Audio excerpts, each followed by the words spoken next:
नादान इंसान ही जिंदगी का असली आनंद ले पाता है दोस्तों। क्यों? क्योंकि ज़्यादातर होशियार लोग तो हमेशा उलझे ही रहते हैं। नमस्कार दोस्तों, मैं ज्योतिष आचार्य वासुदेव मिश्रा आपका अपने चैनल सत्य की खोज में हार्दिक अभिनंदन करता हूं। दोस्तों, आज का यह ज्योतिष का कार्यक्रम आप लोगों के लिए यानी कि मेष राशि वालों के लिए बेहद ही ज़्यादा खास और विशेष रहने वाला है। आज हम जानेंगे दैत्य गुरु शुक्राचार्य की नीच राशि में गोचर प्रभाव के बारे में। जी हाँ दोस्तों, दैत्यों के गुरु शुक्राचार्य जी अपनी वर्तमान सिंह राशि को छोड़ करके अपनी नीच राशि कन्या राशि में 3 नवंबर को प्रवेश कर चुके हैं, जहां पर 30 नवंबर तक गोचर करेंगे। उसके पश्चात अपनी ही साधारण राशि तुला राशि में प्रवेश कर जाएंगे।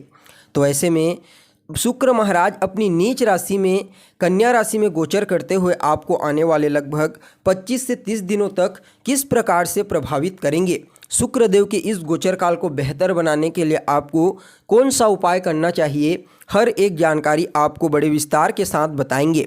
इसलिए वीडियो को अंत तक देखिए। तो चलिए फिर करते हैं शुरुआत। दोस्तों, यह जो ज्योतिष का कार्यक्रम है यह आपकी जन्म की राशि यानी कि चंद्र राशि पर आधारित है। अगर आप अपनी जन्म की राशि नहीं जानते तो आप इसे अपनी प्रचलित नाम राशि के आधार पर समझ सकते हैं। और अगर आप अपनी जन्म कुंडली पर हमसे परामर्श लेना चाहते हैं तो वीडियो के डिस्क्रिप्शन बॉक्स में और वीडियो के अंदर आपको नंबर मिल जाएगा, जहां से आप संपर्क करके अपनी जन्म कुंडली का पूरे विस्तार के साथ अध्ययन करवा सकते हैं। तो दोस्तों देखिए, अगर जन्म कुंडली में शुक्रदेव की स्थिति मजबूत होती है तो जीवन में संतुष्टि, अच्छा स्वास्थ्य और तेज बुद्धि मिलता है। साथ ही ऐसे लोगों को शुक्र जीवन में सभी प्रकार के सुख और आनंद की राह पर लेकर के चलते हैं। यानी कि जिन व्यक्तियों की कुंडली में शुक्र महाराज बलवान अवस्था में होते हैं वह लोग अपना पूरा जीवन ऐशो आराम और सुख शांति से व्यतीत करते हैं। धन कमाने के साथ ही सुख सुविधाओं में वृद्धि उनके जीवन में होती रहती है। यह शुक्रदेव की कृपा होती है कि व्यक्ति को चारों तरफ से सभी प्रकार के भौतिक सुख से परिपूर्ण होना पड़ता है। इसके विपरीत जब शुक्र महाराज कमज़ोर हो जाते हैं, पीड़ित हो जाते हैं, जैसे कि राहु, केतु या फिर मंगल जैसे ग्रहों के साथ बैठ जाते हैं या फिर इनकी दृष्टि में आ जाते हैं, तो यह जीवन में कई प्रकार की समस्याओं और बाधाओं को उत्पन्न करते हैं। अगर मंगल के साथ शुक्रदेव बैठ जाते हैं तो व्यक्ति आक्रामक हो जाता है। वहीं राहु या फिर केतु के साथ होते हैं तो यह कई प्रकार की समस्याएं देते हैं, जैसे व्यक्ति को कैरेक्टरलेस बना देते हैं, त्वचा से संबंधित समस्याएं, भ्रम की स्थिति उत्पन्न कर देते हैं। इसलिए शुक्र महाराज का हर किसी की कुंडली में अहम रोल होता है। लेकिन शुक्रदेव जब बुधदेव, देवगुरु बृहस्पति जैसे ग्रहों के प्रभाव में आते हैं, चंद्रमा जैसे ग्रहों के प्रभाव में आते हैं, तो यह अपना सकारात्मक परिणाम देने के लिए बाध्य होते हैं। जब भी जन्म कुंडली में शुक्रदेव इन शुभ ग्रहों के प्रभाव में आते हैं तो यह व्यापार में सफलता दिलाने के साथ ही आय के कई स्रोत खोल देते हैं, जिसकी वजह से व्यक्ति हर क्षेत्र में सकारात्मकता के साथ आगे बढ़ता है। जैसा कि आप लोगों को मालूम है, शुक्रदेव न सिर्फ भौतिक सुख सुविधाओं के कारक होते हैं बल्कि ये हमारे जीवन में प्रेम, सौंदर्य और मनोरंजन का भी प्रतिनिधित्व करते हैं।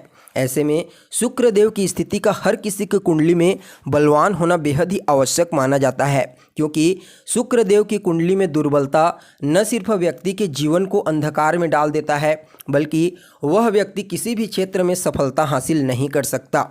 इसलिए शुक्रदेव का हर किसी की कुंडली में बलवान होना चाहिए, चाहे फिर गोचर कुंडली ही क्यों ना हो। लेकिन दोस्तों, शुक्र महाराज अभी अपनी वर्तमान समय में नीच राशि कन्या राशि में गोचर करेंगे तो कुछ नेगेटिव परिणाम भी आपको प्राप्त हो सकते हैं। तो ऐसे में शुक्रदेव के इस गोचर काल का विश्लेषण करके आपके लिए 4 महत्वपूर्ण भविष्यवाणी तैयार की गई है, जिनमें पहली जो भविष्यवाणी है वह आपके 6ठे भाव से संबंधित है गोचर कुंडली की। क्यों? क्योंकि शुक्रदेव इस समय आपके 6ठे भाव में गोचर करेंगे। तो दोस्तों देखिए, जो 6ठा स्थान होता है कुंडली का, यह खराब स्थान माना जाता है। यह आपके जीवन में आपके शत्रुओं का होता है, आपके रोग का होता है, जो भी आपको प्रॉब्लम फेस करनी पड़ती है हेल्थ से संबंधित, और आपके जो दुश्मन होते हैं, जो भी एनिमी आपके होते हैं, जो पीछे से आपके ऊपर वार करते हैं। इसके अलावा 6ठा स्थान आपके कंपटीशन का होता है, प्रतियोगिता का होता है, चाहे वह स्टडी के लेवल पर हो या फिर कार्य क्षेत्र के लेवल पर। यहाँ पर आपके कॉम्पिटिटर हैं वह चीज़ छठा भाव बलवान होना बहुत ही आवश्यक होता है। लेकिन यहाँ पर शुक्रदेव छठे भाव में नीच राशि में गोचर करेंगे तो शुक्रदेव भी यहाँ कमज़ोर होंगे और छठा स्थान भी कमज़ोर होगा, क्योंकि छठे भाव के जो मालिक बनते हैं बुध देव, उनकी प्लेसमेंट भी थोड़ी कमज़ोर देखी जा सकती है। तो ऐसे में दोस्तों इस समय आपको आपके शत्रु थोड़े परेशान करने का प्रयास कर सकते हैं। इस समय शत्रु आपके ऊपर हावी होने का प्रयास करेंगे, लेकिन आप फिर भी तालमेल अच्छा करने का प्रयास करेंगे, क्योंकि शुक्रदेव एक शुभ ग्रह माने जाते हैं। इसके अलावा जो आपके छिपे हुए इनेमी हैं वह भी इस समय बाहर आ सकते हैं, चाहे वह कर्ज के रूप में हो, रोग के रूप में हो, या फिर किसी जीवित प्राणी के रूप में। किसी भी कंडीशन में अगर आपके शरीर में कोई स्वास्थ्य से संबंधित समस्या थी जो बीच में ठीक हो गई थी, शायद फिर से वह अभी छोटी से रूप में उत्पन्न हो सकती है। इसके अलावा अगर आपने किसी से कर्ज ले रखा है तो वह भी थोड़ा आपको इस समयावधि में शुक्र के इस गोचर काल के दौरान परेशान कर सकता है।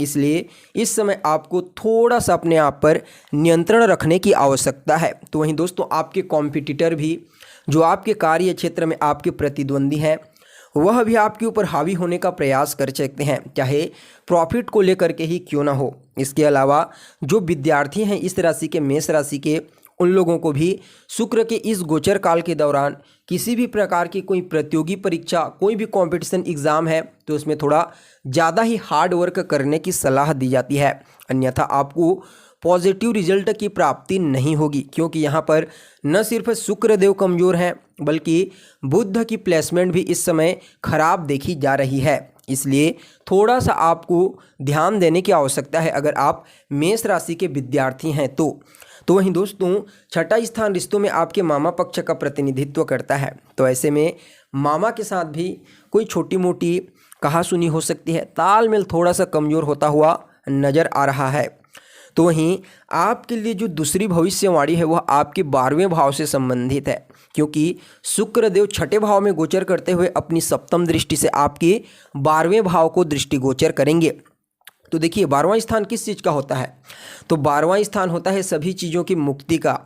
यानी कि अगर आप कुल मिलाकर के देखोगे तो 12वां स्थान आपको राहत देने वाला स्थान होता है। आपके जीवन में जो भी आप खर्च करते हैं, लेकिन यह शास्त्र के आधार पर खराब स्थान होता है, इसलिए थोड़ा सा आपके खर्चे बढ़ सकते हैं। यानी कि जिन चीज़ों पर आप खर्चा नहीं करना चाहते हैं उन चीज़ों पर इस समय मजबूरीवश आपको खर्चा करना पड़ सकता है। चाहे स्वास्थ्य से संबंधित कोई प्रॉब्लम हो, उसके ट्रीटमेंट में आपको खर्चा करना पड़ जाए, या फिर कि कोई मुश्किल परिस्थिति में हो उसे बचाने के लिए आपको खर्चा करना पड़ जाए। यानी कि कोई छोटी मोटी ऐसी खर्चा जो आपसे परफेक्ट संबंधित नहीं होंगी, वह खर्चा आपका इस समयावधि में हो सकता है। अगर आप कोई निवेश करने के बारे में सोच रहे हैं, share market, stock market, mutual fund इत्यादि के क्षेत्रों में, तो दोस्तों इस समय आपको थोड़ा सा रुक जाना चाहिए, क्योंकि बुध की स्थिति भी अच्छी नहीं है। इसलिए इस समयावधि में 30 नवंबर तक आप कोई निवेश ना ही करें तो आपके लिए बेहतर होगा। लेकिन यहाँ पर जो लोग बाहर जाना चाहते हैं अपने देश से बाहर, उनके लिए एक योग बना हुआ है। अगर आप विदेश जाना चाहते हैं तो निश्चित रूप से आपको विदेश में जाकर के सफलता की प्राप्ति होगी, चाहे कार्य क्षेत्र के दृष्टिकोण से हो या फिर स्टडी के दृष्टिकोण से। पढ़ाई करने के लिए भी आप विदेश जाना चाहते हैं, फॉरेन जाना चाहते हैं, तो उसके लिए शुक्र का यह गोचर काल अच्छा कहा जा सकता है। तो वहीं दोस्तों आपके लिए जो तीसरी भविष्यवाणी है वह आपके दूसरे भाव से संबंधित है, क्योंकि शुक्र महाराज गोचर कुंडली में आपकी राशि से दूसरे भाव के मालिक बनते हैं। तो देखिए दूसरा स्थान किस चीज़ का होता है, तो यह आपके पैतृक संपत्ति का होता है, आपके संचित धन का होता है, आपके परिवार कुटुंब का होता है। इसके अलावा दूसरा स्थान आपकी वाणी का होता है, आपके मुख का होता है, कहीं ना कहीं आपकी प्राथमिक शिक्षा का भी प्रतिनिधित्व करता है। इसके अलावा आपके ससुराल पक्ष का भी यह स्थान प्रतिनिधित्व करता है। तो ऐसे में शुक्रदेव का दूसरे भाव के अधिपति होकर के छठे भाव में गोचर करना ससुराल पक्ष से कुछ मतभेद उत्पन्न कर सकता है। धन संचित होने में थोड़ी परेशानी का सामना करना पड़ेगा। इस समय परिवार के लोगों के साथ भी जो बॉन्डिंग है, जो अटैचमेंट है, उसमें भी कुछ न कुछ कमजोरी देखने को मिल सकती है। इसके अलावा आपको वैसे तो आपकी वाणी अच्छी रहेगी, लेकिन फिर भी यहाँ पर केतु का प्रभाव भी देखने को मिलेगा, इसलिए थोड़ी कर्कशता देखने को मिल सकती है। तो वहीं दोस्तों इस समय आपको बिल्कुल भी किसी के ऊपर आंख मूंद करके भरोसा करने से बचना चाहिए, अन्यथा केतु के प्रभाव से वह आपके लिए नुकसानदायक साबित हो सकता है। तो वहीं आपके लिए जो चौथी भविष्यवाणी है, अंतिम भविष्यवाणी, वह आपके सप्तम भाव से संबंधित है, क्योंकि शुक्रदेव आपकी गोचर कुंडली में दूसरे भाव के स्वामी होने के साथ ही सप्तम भाव के भी स्वामी बनते हैं। तो दोस्तों देखिए, सप्तम स्थान होता है आपके दाम्पत्य जीवन का, वैवाहिक जीवन का, मैरिड लाइफ का। इसके अलावा आपकी डेली इनकम का होता है, आपके पार्टनरशिप का होता है। तो ऐसे में शुक्रदेव का आपके सप्तम भाव के स्वामी होकर के छठे भाव में गोचर करना, नीच राशि में गोचर करना, किसी भी प्रकार से आपके लिए पॉजिटिव नहीं कहा जा सकता। देखिए, यहाँ पर आपको कोई नेगेटिव पॉजिटिव बिल्कुल भी नहीं बताया जा रहा है। जैसे ग्रहों की स्थिति है अन्य और शुक्र की जो प्लेसमेंट है उसके आधार पर है। तो सप्तम के स्वामी होकर के छठे भाव में गोचर कर रहे हैं, तो थोड़े से दाम्पत्य जीवन में परेशानी खड़ा कर सकते हैं, या तो हेल्थ में कोई प्रॉब्लम हो सकती है, या फिर कुछ न कुछ वैचारिक मतभेद यहाँ पर आपको फेस करने पड़ सकते हैं। इसका विशेष रूप से ध्यान देने की आवश्यकता है। कुछ डेली इनकम में भी आपको कमी महसूस हो सकती है, और जो अगर आप किसी के साथ पार्टनरशिप में बिजनेस व्यापार करते हैं तो वहाँ भी आपको इस समय थोड़ा सावधान रहने की सलाह दी जाती है। तो दोस्तों, यह तो हो गई शुक्रदेव के नीच राशि में गोचर का आपके जीवन पर प्रभाव। शुक्रदेव के इस गोचर काल को बेहतर बनाने के लिए शुक्रवार से प्रारंभ करके रोजाना सफ़ेद चंदन का तिलक लगाइए।